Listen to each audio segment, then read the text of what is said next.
నమస్తే. ఈరోజు మనం పాండవులు ఇంకా కౌరవుల చిన్నతనం గురించి తెలుసుకుందాము.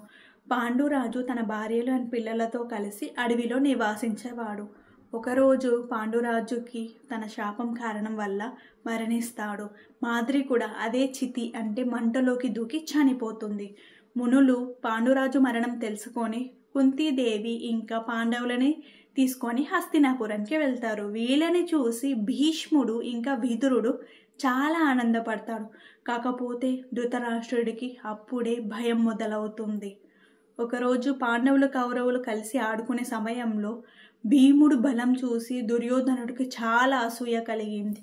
ఎలా అయినా భీముణ్ణి చంపేయాలి అని అనుకున్నాడు. తను తినే ఆహారంలో విషం కలిపి ఇచ్చాడు. ఇది తిన్న భీముడు స్పృహ తప్పి పడిపోగానే తనని తీసుకెళ్ళి నదిలో పడేస్తాడనమాట. అప్పుడే నదిలో లోపలికి వెళ్తాడు.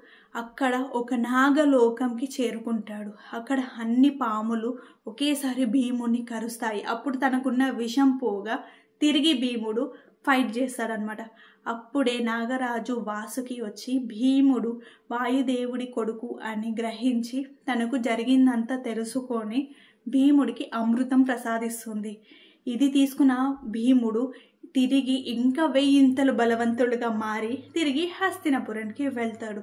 ఇంకా ఇలా కుట్రలు చాలా చేశారు పాండవులపై కౌరవులు. తెలుసుకుందాము. నమస్తే.